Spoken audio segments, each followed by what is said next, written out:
आज हम इस वीडियो में बात करेंगे कि मैंने मेरी पहली फर्स्ट सेल्फ हेल्प बुक कैसे लिखी। मैंने गुड बाय ओवर थिंकिंग लिखी, जो कि ओवर थिंकिंग के ऊपर आधारित है। ये बुक मैंने सिर्फ और सिर्फ 7 दिनों के अंदर लिखकर अमेज़न KDP पर इसको डाल दिया। आज हम बात करेंगे इसके पूरी डिटेल के बारे में कि मैंने किस तरह से इसका पूरा प्रोसेस कंप्लीट किया। लेकिन सबसे पहले हम बात करेंगे कि मैंने यही बुक क्यों लिखी। दोस्तों, मैं आपको बताना चाहता हूँ कि मैं पिछले 1 साल से राइटिंग का काम कर रहा हूँ। मैं एक सेल्फ हेल्प बुक लिख रहा हूँ, जिसमें मैंने बहुत कुछ लिखा है। लेकिन मैं चाहता था कि मेरी जो बुक पब्लिश हो, कहीं उसमें कोई गलती ना हो। इसके पहले मैं एक अपनी छोटी बुक पब्लिश करना चाहता था, जो एक सब्जेक्ट पर आधारित हो और जो लोगों की मदद करे। क्योंकि मैं बहुत टाइम से ओवरथिंकिंग कर रहा था, और जब मुझे पता लगा कि ओवरथिंकिंग एक ऐसी समस्या है जो सभी लोगों के लिए परेशानी का कारण है, इसलिए मैंने यही सब्जेक्ट को चुना और इस पर रिसर्च करना जारी कर दिया। मैंने लगातार 15 दिनों तक ऑडियो के माध्यम से, वीडियो के माध्यम से और यूट्यूब पर वीडियो देखकर, कुछ आर्टिकल्स पढ़कर, कुछ अपने लाइफ के एक्सपीरियंस और कुछ मेरे आसपास लोगों के साथ घटित हुए अनुभवों को इसमें शेयर किया है। मैंने सभी चीज़ों को एक रजिस्टर में नोट डाउन किया। नोट डाउन करने के बाद उनकी एक समरी बनाई और फिर बुक लिखना स्टार्ट कर दिया। लगातार मैंने 4 दिनों तक बिना सोए मैंने इस काम को किया, क्योंकि दोस्तों, आप जानते हो, सफलता, किसी भी चीज़ की सफलता हमें कीमत माँगती है, हमें उसकी कीमत चुकानी पड़ती है। और मैं चाहता था कि मेरी बुक जल्दी से जल्दी पब्लिश हो जाए, क्योंकि ये बुक सिर्फ़ 80 पेज की बुक है, इसलिए आपको पढ़ने में ज़्यादा परेशानी नहीं होगी। अब हम बात करते हैं कि इस बुक में क्या है और आपको इसे क्यों पढ़ना चाहिए। उसके पहले हम बात करेंगे कि अगर आपको आपकी फर्स्ट बुक लिखनी हो तो आप क्या करेंगे। हर इंसान के साथ कोई ना कोई समस्या होती है। मेरे साथ ओवरथिंकिंग की समस्या थी, इसलिए मैं इससे छुटकारा पाना चाहता था और मैंने इस पर रिसर्च करना शुरू किया और मैंने इसके सॉल्यूशन को देखा कि हम आखिरकार ओवरथिंकिंग क्यों करते हैं, ओवरथिंकिंग क्या होती है और ओवरथिंकिंग से क्या नुकसान होते हैं हमारे जीवन पर, इसका क्या प्रभाव पड़ता है। इन सभी सवालों के जवाब जानने के लिए मैं रिसर्च में लग गया और लगातार मैंने बहुत सारी चीज़ों को सर्च किया यूट्यूब पर और अपने पर्सनल लाइफ के एक्सपीरियंस को इसमें ऐड किया। आप आपकी सबसे बड़ी कमजोरी को भी आपकी ताकत बना सकते हैं। अब आपको क्या करना है, जो भी आपके मन में विचार आ रहे हैं उन्हें लगातार लिखें, जो भी आपके मन में सवाल हैं उन्हें लगातार लिखें और ज़्यादा से ज़्यादा पढ़ें। जैसे कि मैंने ओवरथिंकिंग के से छुटकारा पाने के लिए ज़्यादा से ज़्यादा पढ़ा कि इसका सॉल्यूशन क्या हो सकता है। मेरे मन में सवाल था कि ओवरथिंकिंग से क्या परेशानियाँ होती है, जो मुझे ऑलरेडी हो रही थी।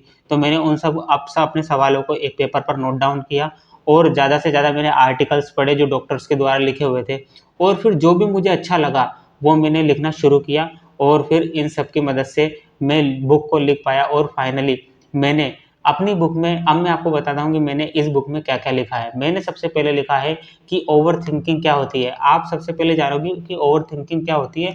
ओवरथिंकिंग बहुत प्रकार की होती है, जैसे कि आपके साथ कोई घटना घटित हुई और उस घटना के बारे में आप सारे-सारे दिन सोच रहे हैं, जिसका कोई लेना-देना ही नहीं है।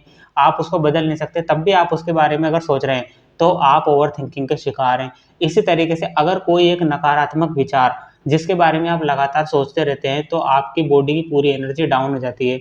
या फिर एक ऐसा विचार जिसका बीते हुए समय, वर्तमान और शायद भविष्य की घटनाओं से भी कोई लेना-देना नहीं है।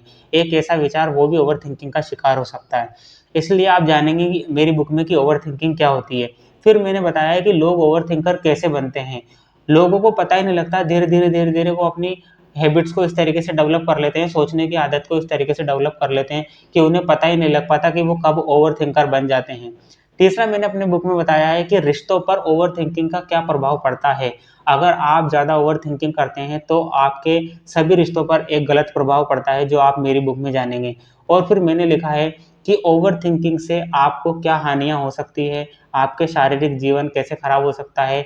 हमें बहुत सारी बीमारियाँ ओवरथिंकिंग से होती है, जैसे पेट में अल्सर होना, डिप्रेशन के शिकार होना। आजकल अधिकतर आपने सुसाइड केस देखे होंगे, स्टूडेंट सुसाइड कर लेते हैं, वो ओवरथिंकिंग के शिकार ही हैं।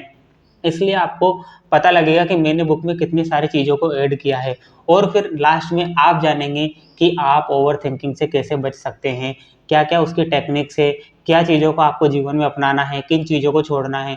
ये सारी चीज़ें आप जब उसमें पढ़ेंगे तो आपको पता लगेगा कि ओवरथिंकिंग कोई बहुत बड़ी समस्या नहीं है, अगर हमें समय पर इसका उपाय कर लिया जाए।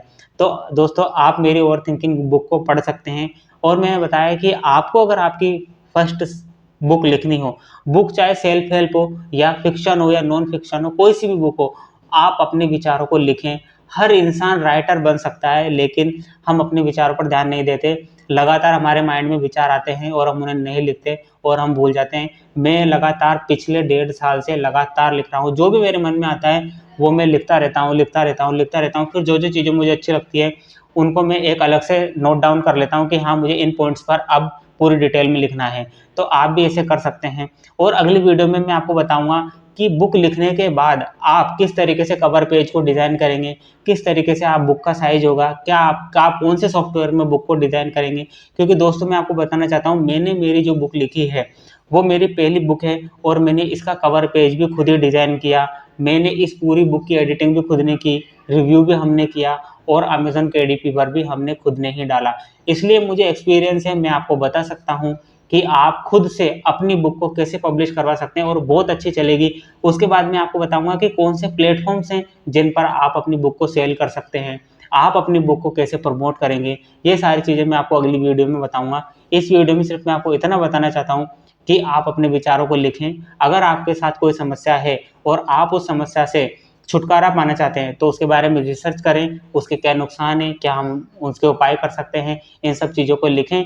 फिर उनको लिखने के बाद अपनी भाषा में अपने आप कैसे समझा सकते हैं अपनी चीज़ों को, अपनी परेशानी को, वैसे लिखें। आपकी भी एक बुक तैयार हो जाएगी। और कोशिश करें स्टार्टिंग में बहुत ज़्यादा बड़ी बुक नहीं लिखें। मैंने भी स्टार्टिंग में 80 पेज की बुक लिखी है जो आपको काफ़ी हेल्प करेगी। इसी के साथ बहुत बहुत धन्यवाद।